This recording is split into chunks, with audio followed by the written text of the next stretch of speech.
Assalamualaikum warahmatullahi wabarakatuh. Perkenalkan, nama saya Anggun Putri Zawa. Saya dari Prodi Pemanfaatan Sumber Daya Perikanan. Nah, di sini saya akan menjawab ujian biologi yang Bapak berikan. Faktor apa sajakah yang dapat menambah dan mengurangi tingkat keragaman ikan suatu kawasan perairan? Jelaskan disertai dengan contoh kasusnya. Keragaman spesies ikan dari waktu ke waktu dikalkulasi sebuah lahan basah yang kritis secara ekologis di Bangladesh, dan faktor-faktor yang mempengaruhi keanekaragaman ini. Data keanekaragaman spesies ikan dikumpulkan dari nilaian dengan menggunakan alat penilaian pedesaan partisipatif dan perubahan, dan keanekaragaman spesies ikan ditemukan dengan menggunakan indeks Sanom, Wiener, kekayaan Magalev, dan keramataan Violov. Analisis komponen utama PCA dilakukan dengan Texas survei 150 nelayan untuk menganalisis faktor-faktor utama yang bertanggung jawab terhadap penurunan keanekaragaman spesies ikan. Dari 63 spesies ikan, 83% diantaranya termasuk dalam kategori tersedia pada tahun 2008, menurun menjadi 50% pada tahun 2018. Indeks keanekaragaman spesies ikan untuk seluruh 12 ordo taksonomi pada tahun 2008, penurunan drastis pada tahun 2018. PCA, perubahan iklim pertama yang bertanggung jawab atas berkurangnya keanekaragaman spesies ikan. Jelaskan 24,5% varian yang terdiri dari curah hujan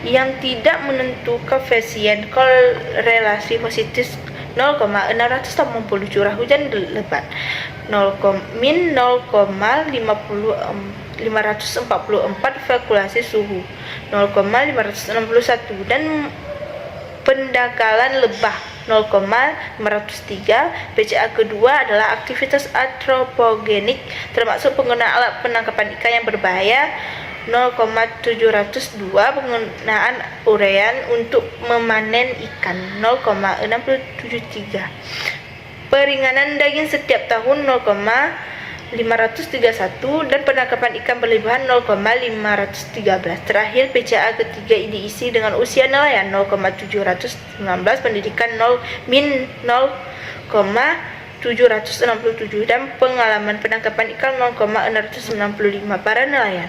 Pendalaman BIL dapat meningkatkan ketersediaan air di musim kemarau dan melindungi ikan.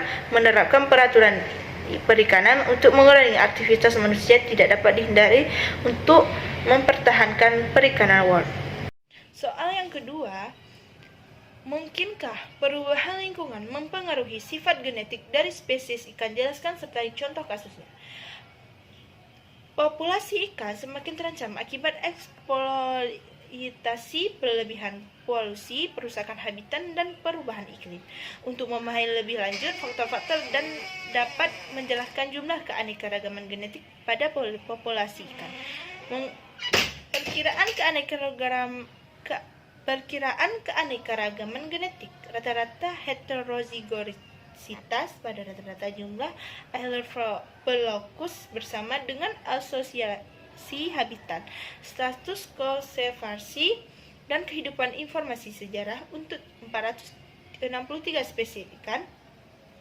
Kami menjelaskan serangkaian model kuadrat terkecil filogenetik umum untuk menentukan faktor mana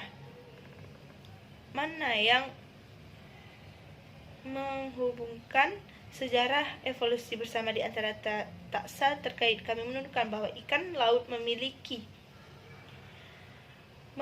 keragaman genetik yang jauh lebih tinggi dibandingkan ikan air tawar. Dengan rata-rata ikan laut memiliki 11,3 allele lebih banyak per lokus dibandingkan ikan air tawar.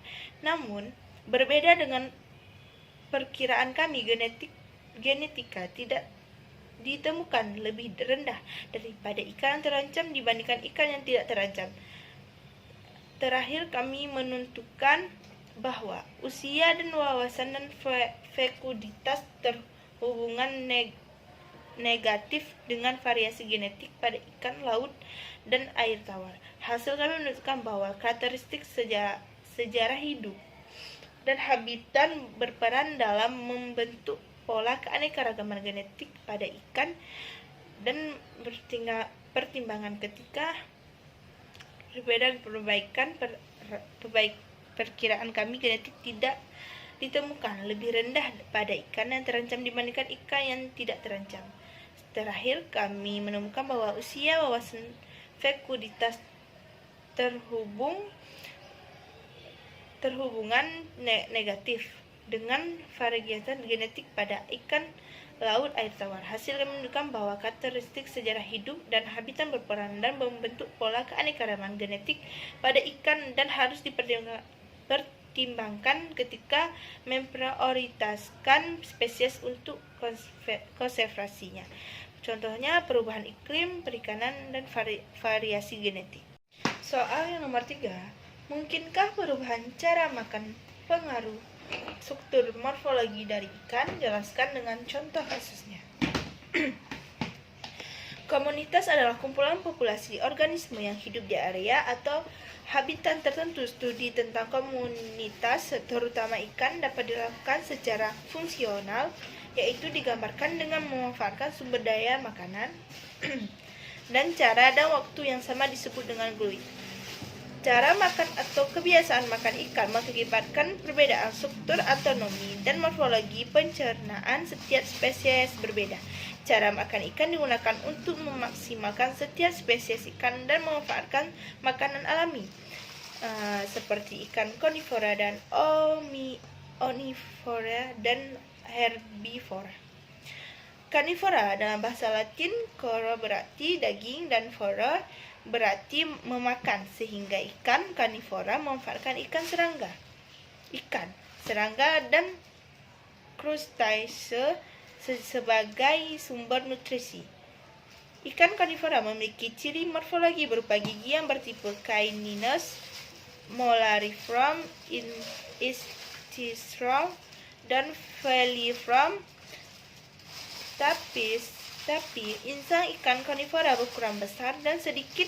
Lambung ikan karnivora berbentuk memanjang atau lambung sebenarnya dengan rasio panjang usus panjang tubuh lebih pendek atau panjang seperti ikan. Ikan omnivora merupakan ikan yang bersifat generalis dalam memanfaatkan kelompok makanannya, yaitu tumbuhan dan hewan. Ciri morfologi ikan omnivora yaitu memiliki gigi bertipe Liviform dan Molariform, tipis, insang yang pendek, halus, dan jarang. Lambung ikan omnivora berbentuk silfon dengan rasio panjang usus ikan panjang tubuh 1,5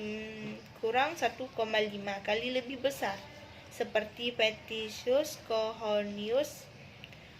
Herbivora berasal dari bahasa Latin herbar berarti tumbuhan dan vora yang berarti memakan ikan. Herbivora seperti Octahilus viratus umumnya memanfaatkan bahan-bahan nabati berupa alga, hifa, dan dedaunan. Ciri morfologi ikan herbivora adalah tidak memiliki gigi dan morfologi tipis, insangnya ramping, memanjang, dan banyak lambung. Ikan herbivora memiliki lambung yang semu yang memanjang seperti usus, rasio panjang usus dan panjang tubuh beberapa kali lipat lebih panjang, sehingga posisi usus ini dalam rongga perut menjadi melingkar-lingkar. Manfaat dan penelitian ini yaitu untuk mengetahui tipe gluid ikan waduk penjalin. Nah, soal yang keempat, unsur apa saja yang diperlukan dalam upaya domestikasi ikan? Domestifikasi ikan, usaha menjinakkan hewan liar yang berhabitat di alam bebas untuk bisa beradaptasi dengan baik di lingkungan hidup manusia, baik berupa pakan maupun habitat dan lain-lain. Berupa sebuah domestikasi adalah salah satu cara yang dilakukan agar hewan termasuk ikan yang bisa hidup di dalam liar, dapat hidup dan berkembang biak dengan kondisi yang terkontrol. Domestikasi merupakan cara merubah spesies liar menjadi spesies akuakultur. Salah satunya ia upaya untuk menyajikan ikan liar yang hidup di alam bebas agar terbiasa pada lingkungan rumah tangga manusia, baik rumah pakan maupun habitat. Proses menjadikan spesies liar menjadi spesies budaya dikenal dengan istilah domestikasi spesies.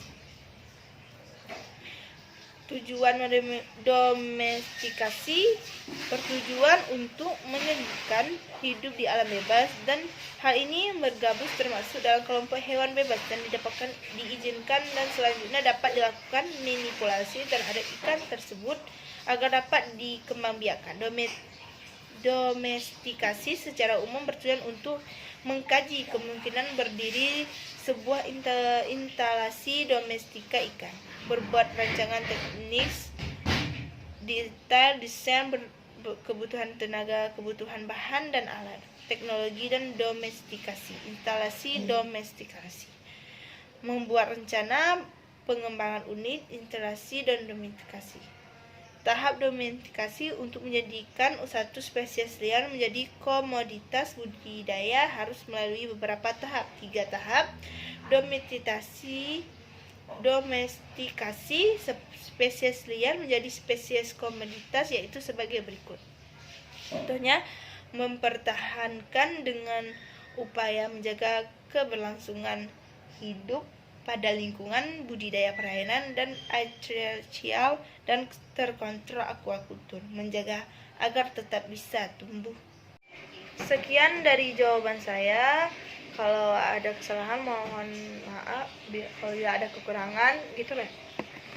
Sekian dari jawaban saya. Bila ada kekurangan mohon maaf. Wabillahi taufiq wal hidayah. Wassalamualaikum warahmatullahi wabarakatuh.